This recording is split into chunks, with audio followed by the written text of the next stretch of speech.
Your defensive revolver becomes an expensive hammer the moment a bent moon clip binds the cylinder solid. This is the catastrophic failure born from an ego-driven mistake. Choosing a caliber based on ballistic gel tests while completely ignoring the mechanical interface of the firearm itself.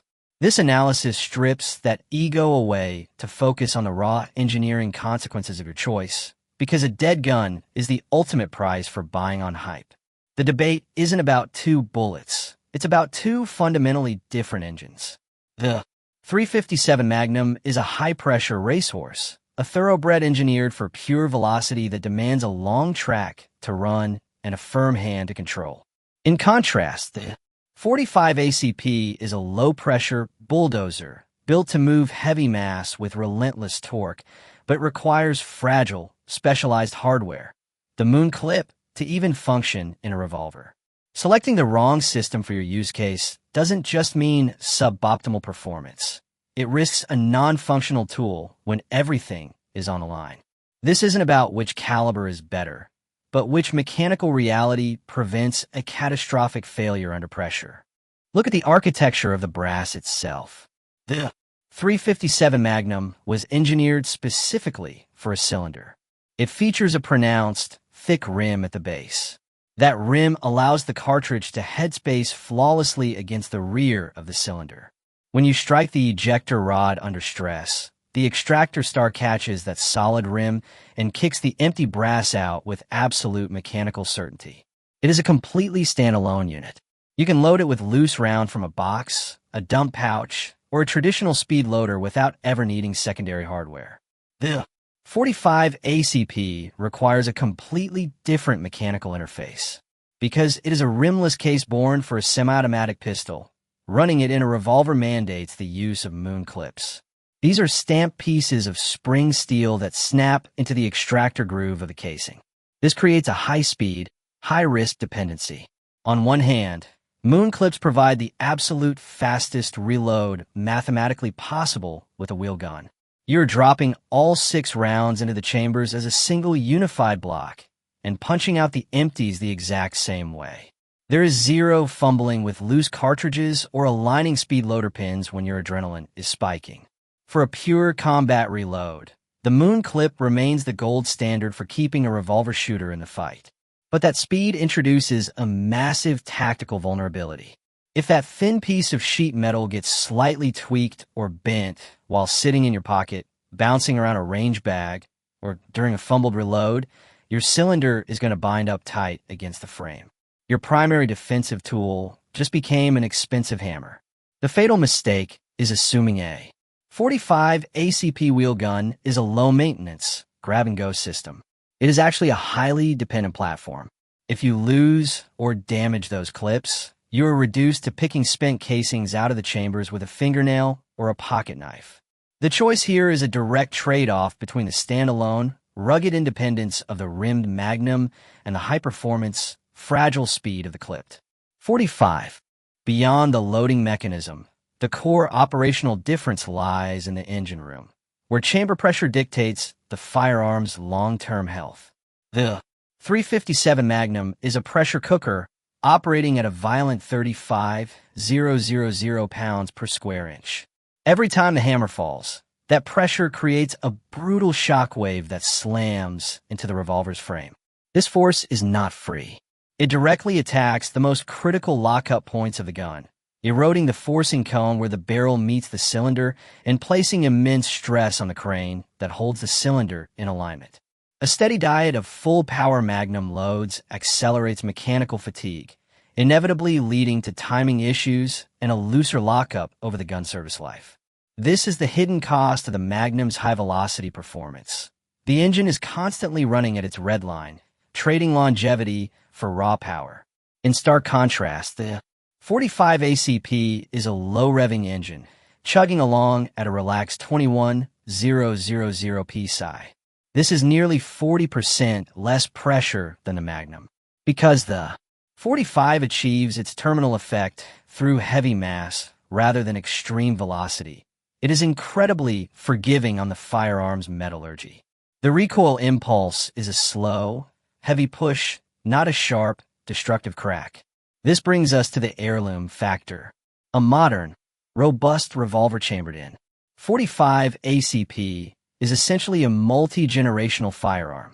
You can run tens of thousands of standard pressure rounds through a heavy end frame, and the lockup will often remain as tight as the day it left the factory. This lower operating pressure drastically reduces the structural fatigue on the steel itself. The choice is therefore not just about the bullet, but about the system's endurance.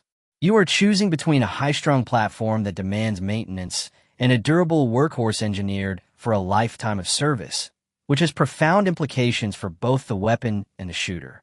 This brings us to the tactical trap so many concealed carriers fall into, the snub-nose paradox. The .357 Magnum built its reputation in an era of 4- and 6-inch service revolvers. Dropping that cartridge into a modern 2-inch carry gun means you're throwing its single greatest advantage, velocity, out the window. This is a direct consequence of powder burn rates. The Magnum is a notorious powder glutton, loaded with slow-burning propellants that require a long barrel to achieve full, efficient combustion. When you touch off a full-power Magnum load in a short barrel, a massive volume of that powder fails to burn inside the case.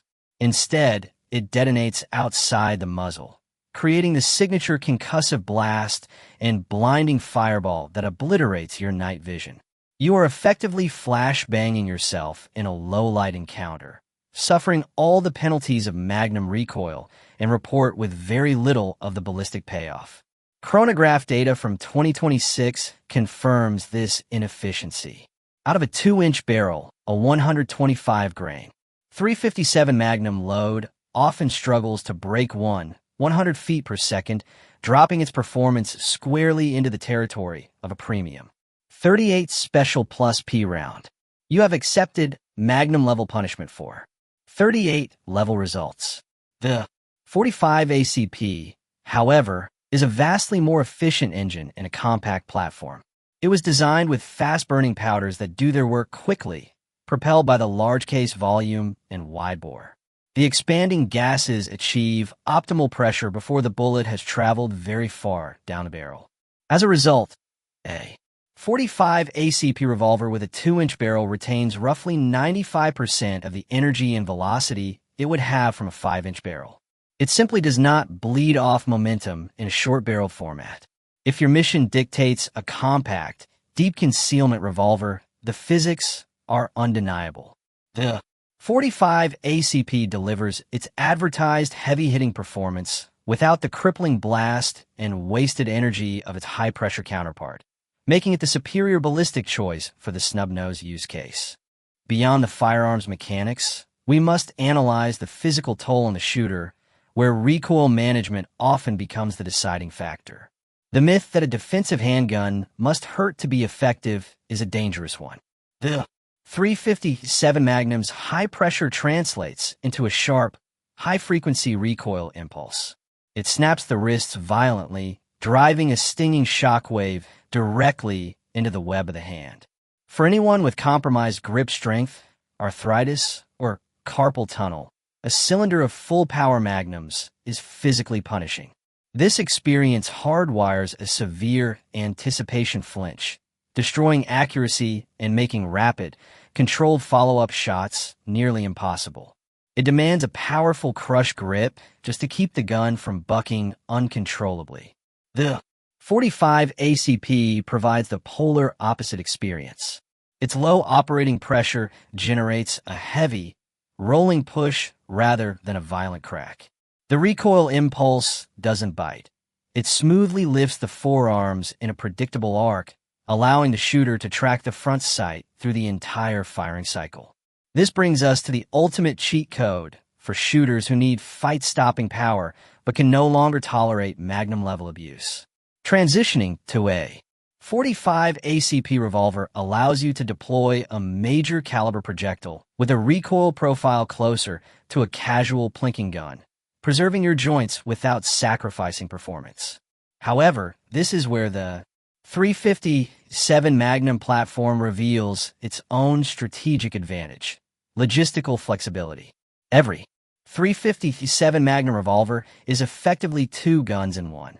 It can fire full-power Magnum loads for backcountry defense, but also chamber the ubiquitous 38 Special. This dual-caliber capability is a massive tactical asset. The soft recoiling, affordable 38 Special is the ultimate training tool, allowing for high-volume practice to master the double-action trigger without developing a flinch. During unpredictable ammo markets, the sheer availability of 38 Special provides a critical supply chain buffer. A 45 ACP Revolver, by contrast, is a dedicated, single-purpose tool. If you can't find 45 ACP, the gun goes silent, offering no softer shooting alternative. The Magnum allows you to scale your power level to your physical condition, while the 45 commits you to its heavy push every time. The strategic verdict is clear. For a dedicated compact carry mission, the 45 ACP is the superior engine, delivering its power efficiently without the Magnum's crippling blast. For the versatile, do-it-all one-gun solution, the 357 Magnum's logistical flexibility is unmatched. Stop chasing ballistic fairy tales. Modern ammunition makes both calibers decisive fight stoppers. The ultimate priority is shot placement, born from trigger control with a firearm you can physically manage. This choice is about brutal honesty with your capabilities. Buy the caliber that fits your body, not your ego, because in a fight for your life, accurate hits are the only judge that matters.